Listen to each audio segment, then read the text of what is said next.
Can you imagine a 58-year-old woman shovying a 76-year-old war hero to the ground over a $150 late fee?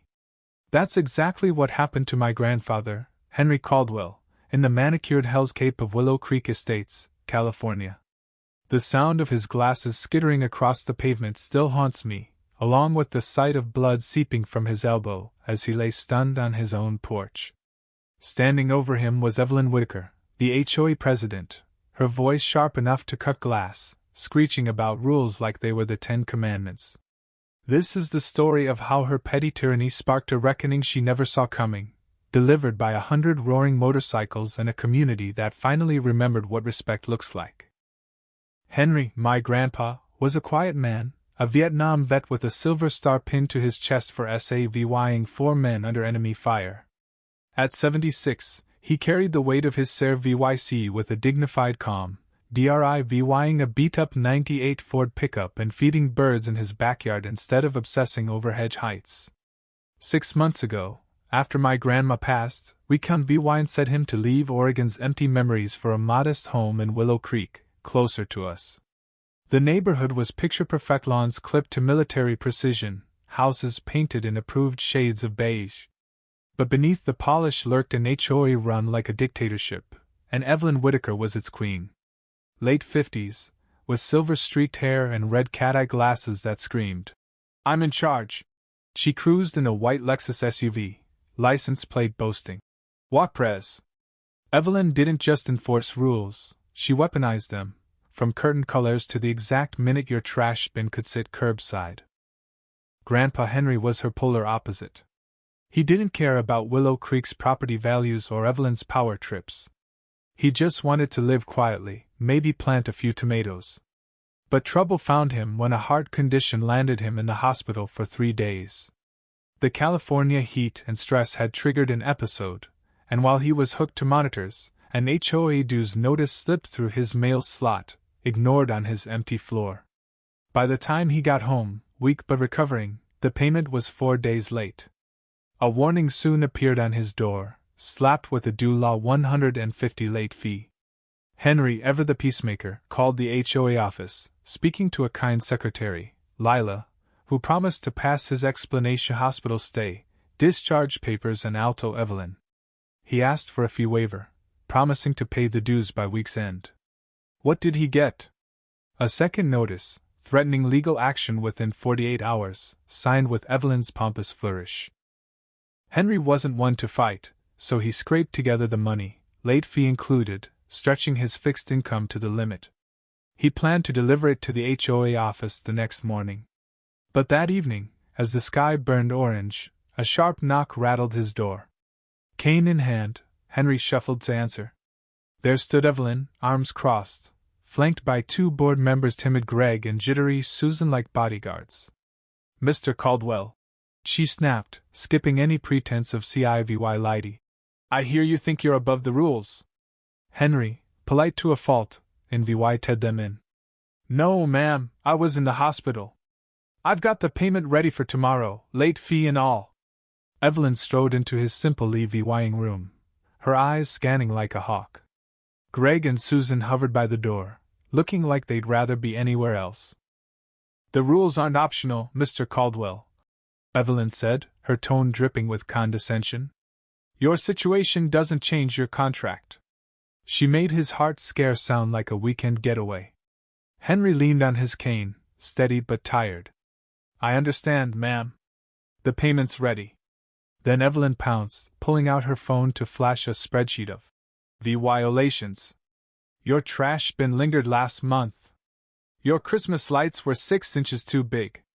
And now you're dodging dues." Henry's face tightened, the wear of a man who'd faced worse than her but was crumbling under this petty assault. "Nothing was intentional, Ms. Whitaker.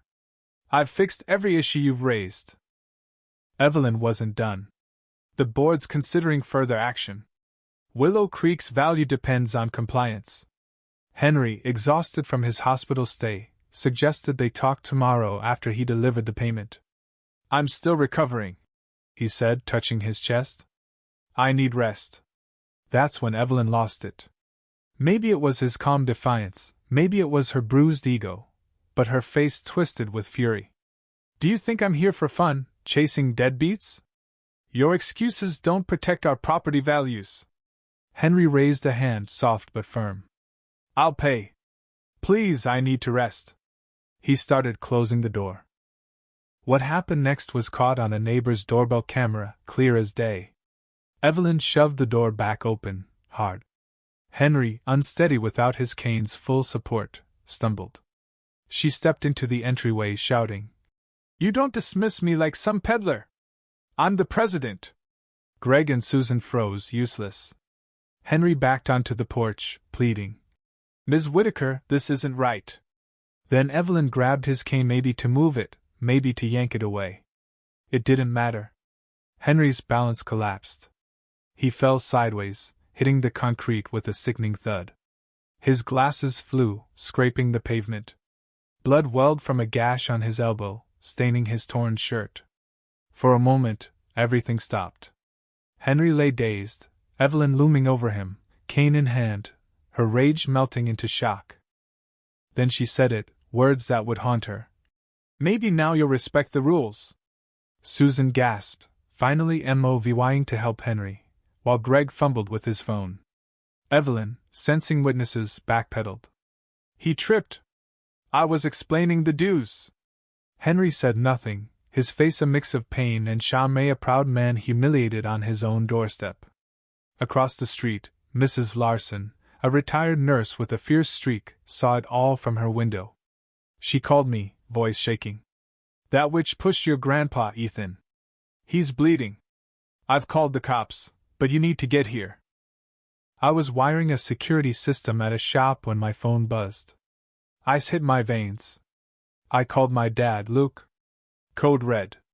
Grandpa needs us. In our family, code red meant no questions, just move. I sped to Willow Creek, parking crookedly. No police yet, but a small crowd was on the porch. Evelyn, Greg, Susan, Mrs. Larson, and Grandpa, now in a chair, pale but composed. I bounded up the steps, kneeling by him. His elbow was scraped raw, but his trembling hands worried me more. His heart was straining. Grandpa, you okay? Hospital? He shook his head. Just a fall, Ethan. A fall? Mrs. Larson snapped. She pushed him. I saw it. Evelyn's jaw tightened. That's a lie. He lost his balance during our dues discussion. I tried to help. I stood, all 6 feet 2 inches of me, not to intimidate but to let her feel my presence. You discussed dues with a man fresh out of cardiac care? My voice was low, sharp. Evelyn didn't flinch. Rules apply to everyone. His health doesn't change that. Something in me broke, not loud, but cold, like steel locking into place. Let me tell you about community, Ms. Whitaker. Did you know he served 3 tours in Vietnam? Saved 4 men under fire? Volunteered 20 years at the VA? And you knocked him down over due law 150. Greg stared at his shoes. Susan inched toward her car. Evelyn doubled down. His service doesn't excuse HOA violations. I pointed to Mrs. Larson's doorbell camera. It's all on tape. Sirens wailed as 2 cruisers and an ambulance pulled up. I helped Grandpa inside, where paramedics checked his vitals and bandaged his arm. On the back patio, I called my buddy Caleb, president of the Patriot Riders Motorcycle Club, a brotherhood of vets. They heard Grandpa Henry. Caleb's reply was instant. We're meeting at Joe's in 20. We'll be ready. What Evelyn didn't know was that Grandpa wasn't just any VE, was a Navy SEAL captain, and I'd followed him into the Rangers before an IED ended my service. The cops reviewed the camera footage, showing Evelyn grabbing the cane and Henry falling. They took statements, Mrs. Larson's the loudest. Evelyn's bravado cracked, her story shifting from accident to he was aggressive. A lie the video shredded. Ms. Whitaker, an officer said, eyes hard. You're under arrest for assault on a vulnerable adult, a felony. Evelyn paled. A felony? This was about dues. The officer cuffed her. Assaulting a senior isn't minor. Then it came a low rumble, like distant thunder, growing into a roar. Neighbors peeked out as the first Patriot riders rounded the corner, led by Caleb on his Harley. Over 100 bikes, gleaming and precise, formed a steel ring around the cul-de-sac, Evelyn's house at its end. The riders dismounted as one, helmets off, revealing men and women of all ages, united by service and loyalty to Henry. The cops, one a Marine vet, watched but didn't interfere. Caleb saluted Grandpa, now on the porch with me. "Captain Caldwell, the riders are here." "Your orders?" Grandpa, eyes bright, returned the salute. "At ease, soldiers. It's handled." Caleb faced the crowd. "This is Captain Henry Caldwell, Navy SEAL, Silver Star hero. Today, this HOA tyrant attacked him over dues he couldn't pay from a hospital bed." Anger rippled through the riders. "The police have her, but we're here to show what respect means." A tall man, Judge Thomas Reed, a retired Marine colonel, stepped up. "Captain, our legal team will pursue civil damages and ensure the charges stick. This was a disgrace." Next came Dr. Rachel Holt, a combat nurse turned cardiologist. "I'll oversee your care, Captain. Trauma can hit the heart hard." Rider after rider offered help: repairs, rides, meals, security. It wasn't just muscle, it was family. Neighbors watched, some filming, others ashamed for enabling Evelyn's reign. As the police car drove her away, Evelyn stared at the bikes encircling her house, her face a mask of dread. She hadn't just assaulted an old man, she'd crossed a hero whose worth dwarfed her shallow rules. Weeks later, Evelyn pleaded guilty to elder abuse, sentenced to community service at the VA hospital under Grandpa's watch. The HOA, under community pressure, added mercy clauses for medical emergencies and a committee to help seniors. Susan, newly bold, became president, vowing kindness over control. Grandpa Henry? He was a legend. The Patriot Riders made him an honorary member, gifting him a leather vest with his SEAL insignia. Every Sunday, Caleb took him cruising in a Harley sidecar, his laughter young again.